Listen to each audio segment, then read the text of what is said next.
Hello everybody, I'm Mr. Buddies, and welcome to, well, Tier List Maker. I had a handful of people request that I make a tier list for what I think of the different classes of Rimworld of Magic. And, you know what? After making the wrap-up video and all of the Rimworld of Magic class videos, I think I'm up for this. I really enjoy talking about the different classes, so as you can see I have a handful of tabs open here, so I can actually talk about each of the classes sort of more in depth. So I want to do this a bit differently than other people, because I've seen a lot of people where, like, all of theirs go into S and A, which seems a bit weird. If you're gonna have a B, C, and D, there should probably be some sort of, like, something should go down here, right? So I think, like, the average, B is going to be like, this is an average class for me. A is like, this is pretty good. S is like, this is, I will always aim for this one. And then C being like, this is pretty bad. And D being, I never want to encounter this class, and I might actively reject a character who's of this class. Alright, but now that we've got that out of the way, let's start with the Arcanist. The Arcanist is actually... So it was originally a very exciting class to me. The Arcanist, when I first encountered the class, very early on in making the guide even, it was genuinely exciting, right? It could teleport around, and it could teleport other people around. And so this was... This I thought was, like, insane. I thought this was insanely good. Now, I've played around with a lot more of the classes, and I think I'm still going to put it in A tier, because that ability to teleport your enemies to where you need them on the battlefield, that's really, really good. That's really powerful. Yeah, I don't know. It's probably A or B tier, frankly speaking. No, I'm going to put it in A, because they're very good for a lot of different kinds of work. If you need them to gather resources, if you need them for farming, they can really hobble your opponents in a fight. Yeah, I'm going to go with A tier. Next, we're looking at the Bard. Now, I love the Bard. The Bard is an insanely fun class to have. Alright, they're a very good class to have, I should say. I don't know if they're necessarily all that fun. They suffer through a big problem in Rimworld of Magic where they don't do much. If we look at their abilities, most of their abilities that you care about are, like, passive. So, for instance, the bardic training here, and then you've got entertain and inspire. And beyond that, of course, you know, you've got Lullaby, which is, it's okay. Lullaby is an okay ability, but it's just not that good. They do add a decent amount of variety to an entire colony, because you've got Inspire, which means you're more frequently triggering inspiration events, which is pretty cool. Battle Hymn is okay. Battle Hymn's just okay. It's fine. It's fine. So I think I'm going to put these guys in B tier. They're not, like, particularly impressive. They're not good enough for A tier. And I definitely wouldn't put them any lower, because I would never turn down a Bard. I think having a bunch of Bards could still be really good. The Blade Dancer. Now, fun enough is, you know, I put out their video, of course, very early in creating the guide. And I think they sit in the same place as the Arcanist for me. They're not quite as strong in the colony building aspect, but they, I think they make up for what they lack in colony building with having stamina, right? So they will automatically use their teleportation ability, which, you know, allows them to move around really, really fast. And because they have stamina, they can use it significantly more often than the Arcanist. Meaning for a lot of the labor jobs that they're going to be working, they're going to be significantly faster. In fights, I don't know if I care about them that much. Frankly speaking, they're okay at melee. Matter of fact, let's Blade Dancer. They're pretty fast, and then they get the teleportation. I guess they get Blade Spin, which is a nice AoE. I mean, they're fine. I don't particularly care for combat, so that's not going to play a huge part in what I think here. I think I'm going to give them a solid B here. They're better than the Bard. Hold on, we're going to move the Bard down under them. Because they are fast, They work somewhat quickly. I think do they get a global work speed debuff or no? A small one, but still one. Nonetheless, so not as bad as the Bard, but still meh. The Blood Mage. The Blood Mage is interesting because the Blood Mage, originally I thought they were going to be like C or D tier, right? I originally thought that they were going to be just sort of a combat character. But for the sake of flavor, I'm going to put them up in B because they have really interesting, what I'm going to call ludic lore. Like, what you do with them in game creates a story, and that's really good. They're a bit underwhelming in my mind, but the way you treat them is awesome. It's pretty incredible to have this character that you have to like take these genuinely interesting steps to keep them powered. So yeah, we're going to leave them in B tier. Bright Mage. This is going to be our first S tier. And there's going to be more than one. And the reason for that is simply global light skip. It is very frustrating to have to wait, 15, 20, 30 minutes for your guys to get over to a relatively small base, just so you can go knock them together, take their stuff, and leave. And this is very good for trade. This is very good for combat. Being able to reposition your entire team with mass light skip is really good. So you global light skip in to the edge. You always global light skip into the edge. And then when you arrive, you mass light skip to a more advantageous position on the map, and then you can begin your attack. It is insanely powerful. It's really, really good. If you have the opportunity to have a Bright Mage in your group, you definitely should. Chaos Mage. It's gonna be at least low S tier. Chaos Mages are, again, they're pretty insanely powerful. I think what makes them so powerful is when you invest 4 points into them, they have limitless mana. They literally just can't run out of mana. Sure, you have to wait a couple of seconds in between casting spells, but I think overall, like, the sheer amount of mana that they can generate is pretty insane. If you teach them something like transfer mana, I think they could just spiral to the point where they're keeping your entire colony afloat. Yep, Chaos Mage, there's no denying S tier. Chronomancer. Now, you would think that I'd throw this in S tier because of sheer lore variety. We're going to make this the highest tier A. And that is simply because it lacks the ridiculous power of the Bright Mage, the Chaos Mage, and the third class that'll go in here in S tier. It is interesting. I think it might be the most interesting class in Rimworld of Magic. Seriously, like, it's hard to overstate just how cool the chronomancer is. The diversity of each spell, I'm still learning new things about each spell. Every video where I've talked about the chronomancer, every stream where I've played the chronomancer, viewers have let me know of another thing that it can do. Accelerate time, works as a weapon, a buff. It works for growing food. It works for aging your animals. If you have dragons, it can make them significantly more powerful. Like, chronomancers they're just it's hard to even comprehend just how powerful a chronomancer is. So this next one, this is a class I didn't make a video on, and it's because I didn't even realize until today that it existed, and this is the Commander. I thought that this was a Cures class, but as it turns out, the Commander is actually just a Rimworld of Magic class that I don't know. I don't know how I ended up missing this one. The Commander is pretty cool. I'd say it's like Bard levels here.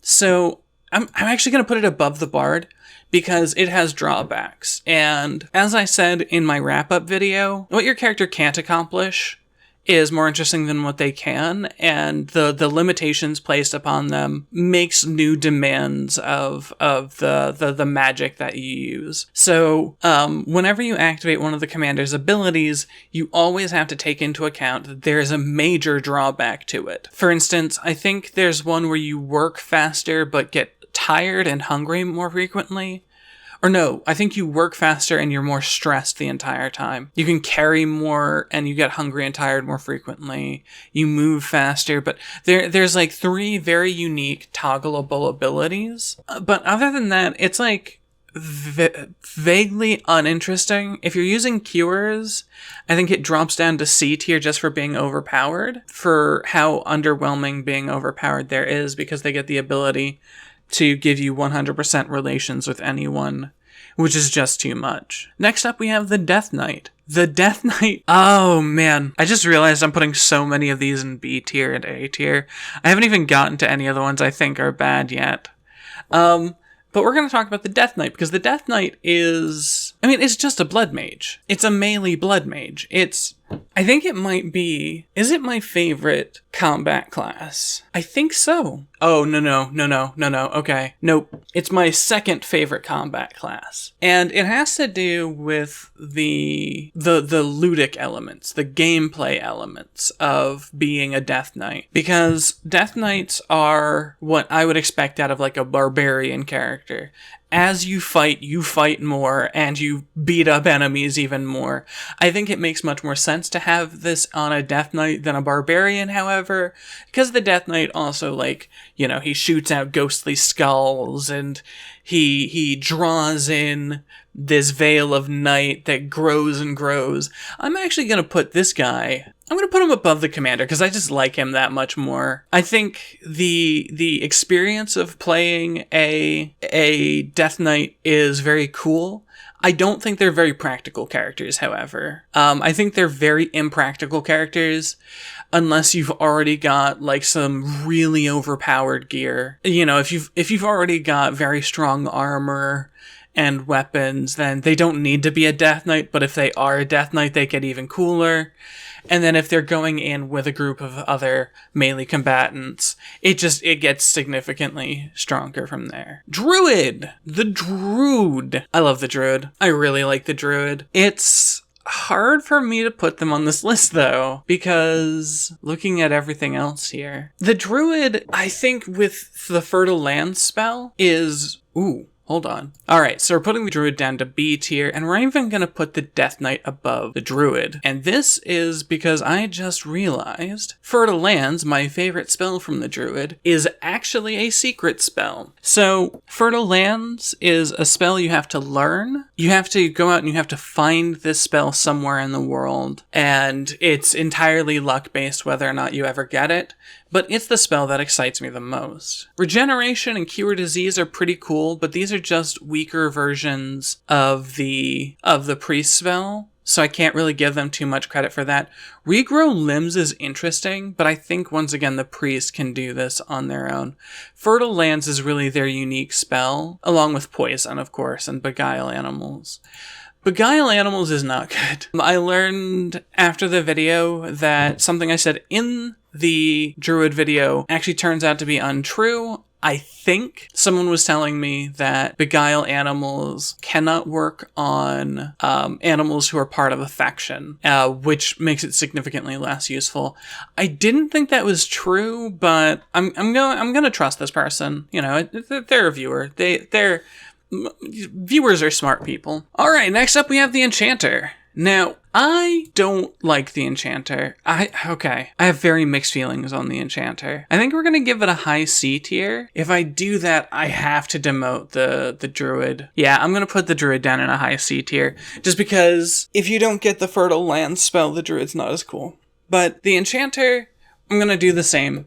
And this is because their primary ability, Transmute. Now, I call this their primary ability because this is the one you're going to use more often than any other ability in the game if you are wanting an enchanter in your game. This converts stacks of raw resources into other resources. When used on equipment, it removes taint. When used on equipment made from one material among a category, it randomly changes the material. It's just not good. The randomness aspect of it keeps it from being as useful as it could be, and it just, like, so often I'm converting stuff for a reason, and I keep getting different kinds of leather, which, let me tell you, when you don't want leather, it's very, very infuriating to just get a bunch of different kinds of leather. But I don't want to talk too harshly about them because they do have the Enchanter Stone ability which I think is one of the most interesting abilities in the game.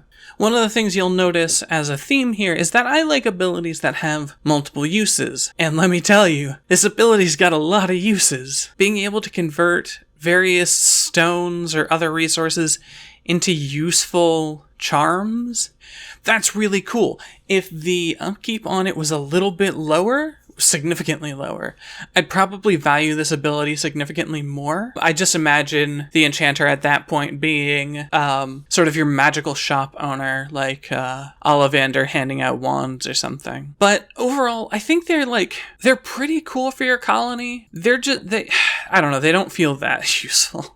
All right. Oh man. So we're on one that I don't know where to put it.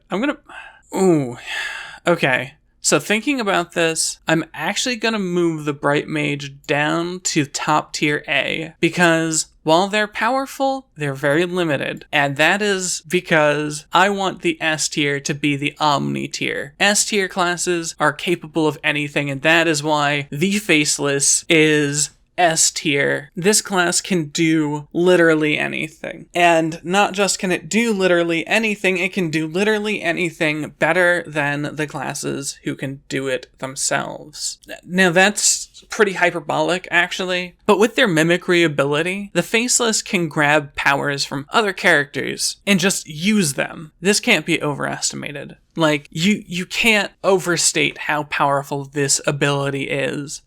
It converts mana cost into stamina cost, and for those who don't know already, stamina regenerates significantly faster than mana. It seems like what mana counts in in-game hours, stamina might count in in-game minutes or something, but it seems to be there's a factor difference between how fast stamina regenerates and how fast mana regenerates, which means converting any mana cost over to a stamina cost leaves the characters leagues ahead of whoever they're copying. This was shown off with the Fire Mage in the Faceless video, where we had the Faceless popping off more and more fire claws just by the second almost.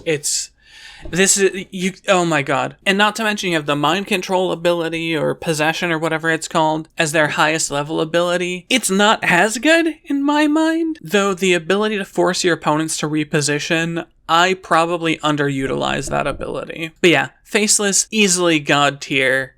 Like, do I put it above the Chaos Mage? I'm gonna put it above the Chaos Mage. Just, it's broken. It's a broken class. Oh my god. Alright, next up is the Fire Mage. The Fire Mage, I think we can comfortably call you like a C tier, because it's just a combat class. I did talk up the Fire Mage a lot, and that is because the Fire Mage has the Inner Fire ability. Its abilities actually set the terrain on fire, so it's dangerous to use.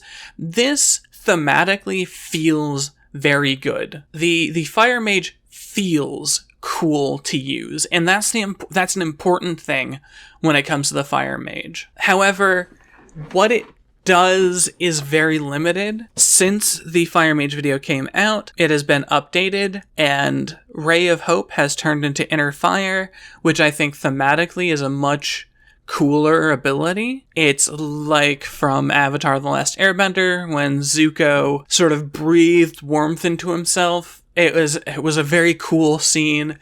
When I think of the Fire Mage, I do think of Zuko, and yeah, it's a very cool ability, but it's just not, it's a very powerful class, it's just not a very interesting class. Next up is our boy the Geomancer. I'm gonna put this as a low A tier. Yeah, I think it's fair to call it a low A tier. So the Geomancer, I didn't think I would like it as much as I did when I first saw it, because I was like, oh, this is going to be your earth variety of the Fire Mage. But as it turns out, Torann put a lot more thought into how one might use their earthbending abilities if they had them. And this led to some really cool spells. Sentinel is not great, okay? I didn't know how weak Sentinel was before making the guide. I'd used it so often to protect my people during streams. I thought it was significantly more powerful, but somehow it just got completely overrun. So it was very strange. It might have just been that whatever I was having it face during the guide really outclassed it. However, I think Summon Earth Sprites is where the geomancer really shines. The ability to summon Earth Sprites, which just give you Magicite, that's insane. They can just give you 14 Magicite at a time, which is about how much you get from getting lucky while mining, and if you get lucky while mining, it will not give you the stone, as far as I'm aware. Or you have a much higher chance of getting Magicite when you don't get stone. And so this one, giving you that resource and giving you the Magicite is really good. It can give you Magicite while fertilizing squares, which is pretty insane. The Geomancer as a class, with this one spell, with Summon Earth Sprites even if this was its only spell, it can take an entire infertile map, a map where you cannot grow anything, and turn it up to 140% fertility. And that's nuts. That's like really powerful. So yeah, easily A tier. I think I'm going to put it above the Arcanist. The Arcanist sits in a low A tier just because of the ability to position your enemies when you need to. It's coming in clutch when I'm facing particularly powerful enemies, so I trap them in a room with the Arcanist and teleport the Arcanist out. But the Geomancer easily sits above that. Right next, honestly, yeah, I think right next to the Chronomancer is really good. Gladiators. I mean, they're gladiators. I don't know what to say about them. They're not that interesting. They're like the least interesting. They're genuinely just... It's whatever, dude. I'm gonna put you in top D tier, because at least you can do something. But, they naturally get the sprint power, right? But everybody gets sprint, and B, sprint makes you hungry faster, which means they'll eat up more of your food. Fortitude is pretty good. Grappling hook, grappling hook is genuinely useful. Whirlwind, genuinely useful. These are all fine, but it's a gladiator. It's just, it fights things, and that's what it do. Good job, Gladiator. Ice Mage is easily the worst. It's just the worst. I hate the Ice Mage so much. When you'll see that a cantrip that's available to anybody can tank a room's temperature, but none of the Ice Mage's abilities lower the temperature at all. And that, it's a damn shame. I hate the Ice Mage so much. I'm gonna put the Lightning Mage, we're gonna put it below the Fire Mage, but in C tier nonetheless. Charge Battery, oh, but that's a hidden spell, isn't it? It is. Sorry, buddy, you're going down to the D. No, okay, Lightning Mage is a powerful combat character. You know, it's got the Lightning Storm as its master level spell, whatever. Oh, no, it's the Plasma Ball as its master spell, which is okay. You know, it shoots off those chain lightning bolts or whatever. It's got lightning clouds and lightning storms, and it's got Amp, which is fine. Again, it's just not that interesting. And once again, it's got a cantrip that makes it irrelevant, almost. Yeah. It's hard to say anything at all about the Lightning Mage. The Monk! I think the Monk goes with the Death Knight as being one of my favorite combat classes, but unlike the Death Knight, it's not interesting. I'm gonna put it at a high C tier. Now, I wanna qualify how I think about the Monk. The Monk is the least interesting character, but one of the best to have, because you don't need to give them weapons, you don't really need to give them armor, and you never need to pay attention to them. You set the Monk on attack automatically, and you have them move around your base a lot. So if you've got like guard for me or something, you give them a patrol path around the town, and you make sure to put their points into their automatic abilities. You give them a meditation schedule, you have them just walk around your town, say hi to everybody, and then when somebody attacks, they walk up, whack them in the face a couple of times, and that person dies. Like, you don't have to pay attention to the monk. And I think this is both good and bad for the monk. Yeah, so because the gameplay elements don't have you specifically not paying attention to the monk, we have to leave it in C tier. It's fine. I do like having monks, but they're just not interesting. Alright, Necromancer. Can you guess where this guy goes? That's right, it's the bottom of the S tier list. Because while the Faceless can do anything, while the Chaos Mage can do anything, the Necromancer can do all the normal shit at the same time. The ability to create the undead is just dumb. It's so strong. It's so insanely powerful. It's impossible to overstate just how overpowered this is. I've had a colony that I thought was going relatively normally, and then our necromancer died, and I found out that it wasn't going normally, it was going rather exceptionally, and it ruined my ability to keep playing Rimworld for a while. Because it's such a powerful class that once you get used to having it, when it goes away, it becomes very hard to keep playing. If you want to play a solo character in Rimworld of Magic, just play a Necromancer. You're still not playing a solo character, but you can pretend. The Paladin, the worst class in the game. Do I even need to qualify this? These guys are absolutely garbage. They don't get any useful spells. Valiant Charge is fine, and when the NPCs are using it against me, it's fairly effective.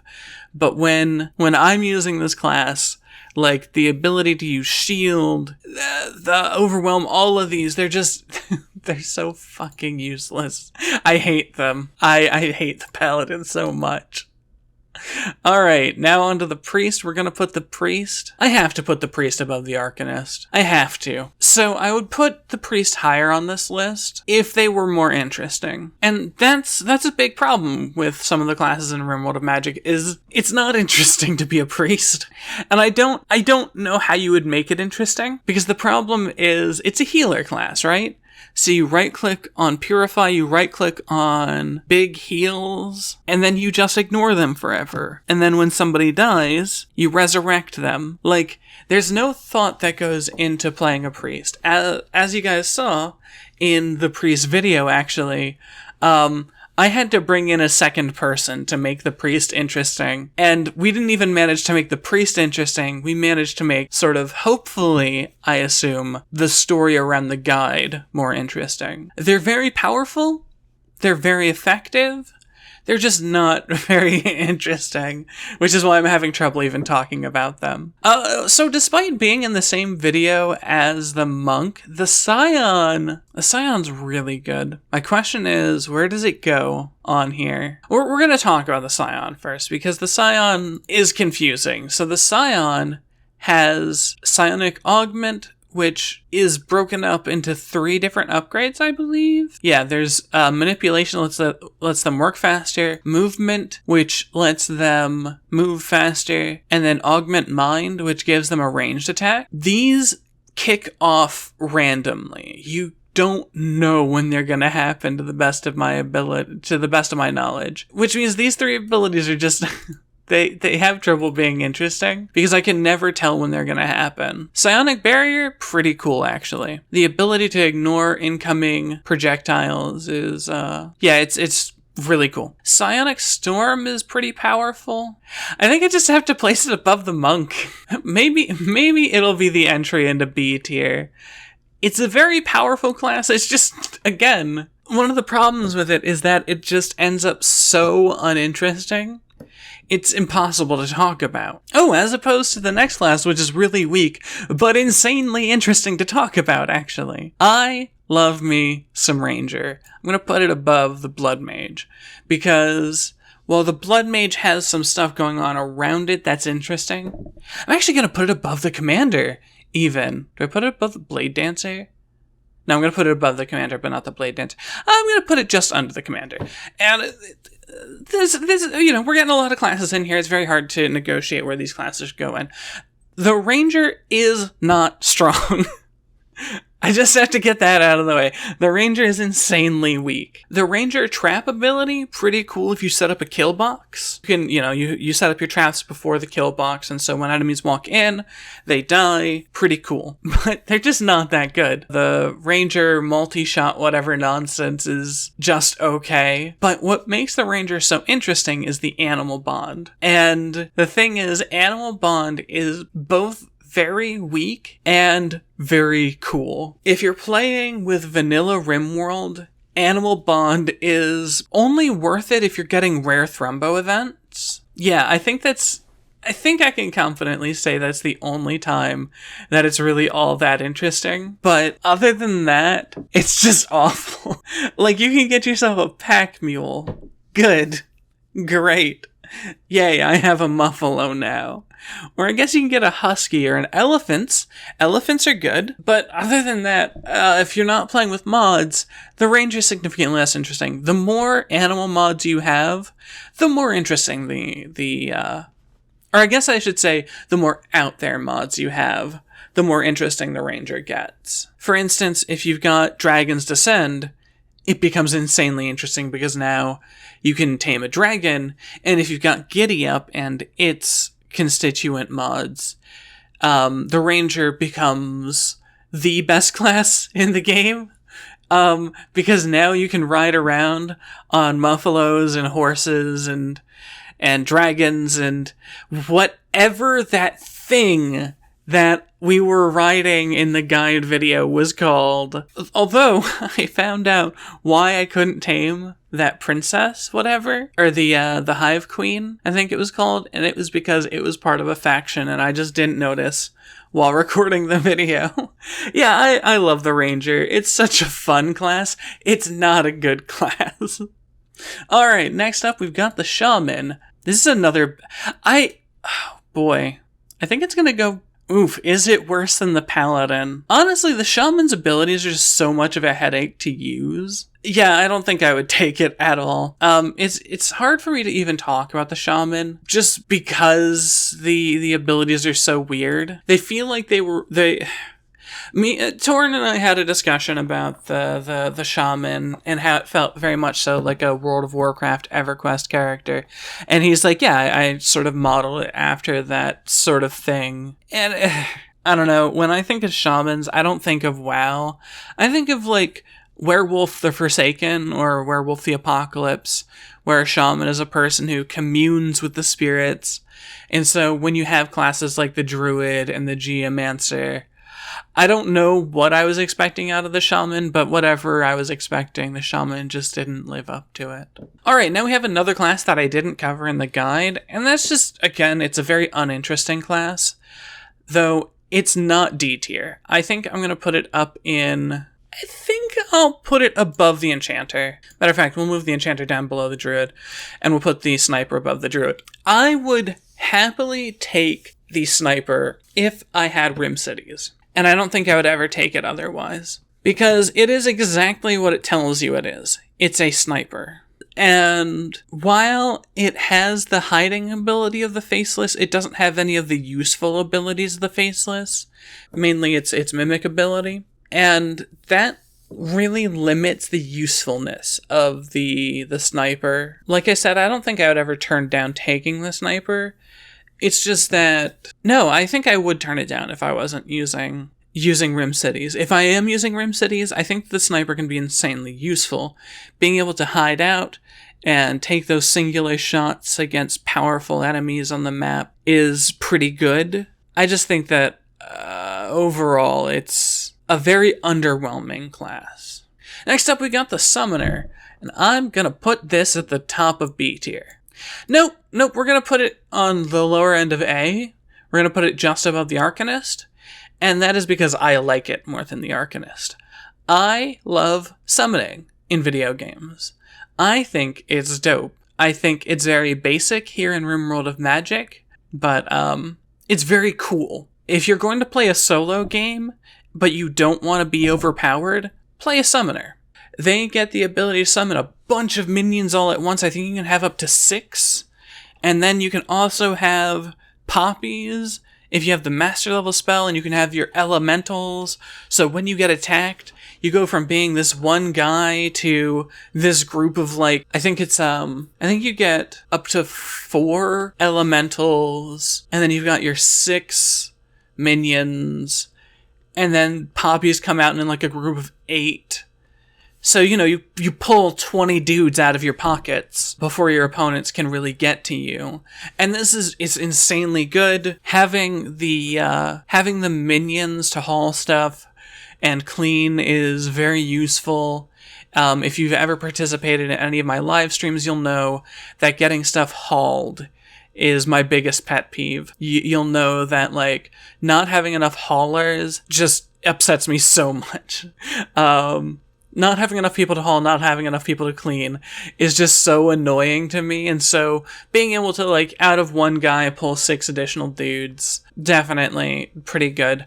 A weird thing that ends up happening is I actually hold a lot of preference for the summoner over the necromancer. If you were to say you can have either a necromancer or a summoner, I would probably always choose a summoner, because of how much less time it takes to get them set up and everything. Yeah, the summoner is just really, really cool. The final class that I didn't cover in Rimworld of Magic is the super soldier. I didn't cover them because covering them is very weird. Talking about the super soldier is hard, because the super soldier, from what I understand, changes as time moves on. So, the super soldier starts out with a baseline trait, and over the course of 100 days, that trait matures until they finally come into their own and are a much stronger fighter. The thing is, even when they are that much stronger fighter, they're still not interesting or good. They gain weapon specialties. They can shoot rifles fast. They can shoot pistols good and hit people with them in melee. They get better shotgunning skills. And the thing is, there's nothing really going on with them. I'm gonna put them above the Gladiator, but below the Lightning Mage. I don't know if I would ever bother taking a super soldier unless they were already fully baked, and even at that point, I don't know. I didn't make a video on them because they came across as less interesting than the sniper, which is pretty damning in my mind. So you'll see that we have 5 images left, even though there are only 2 books left.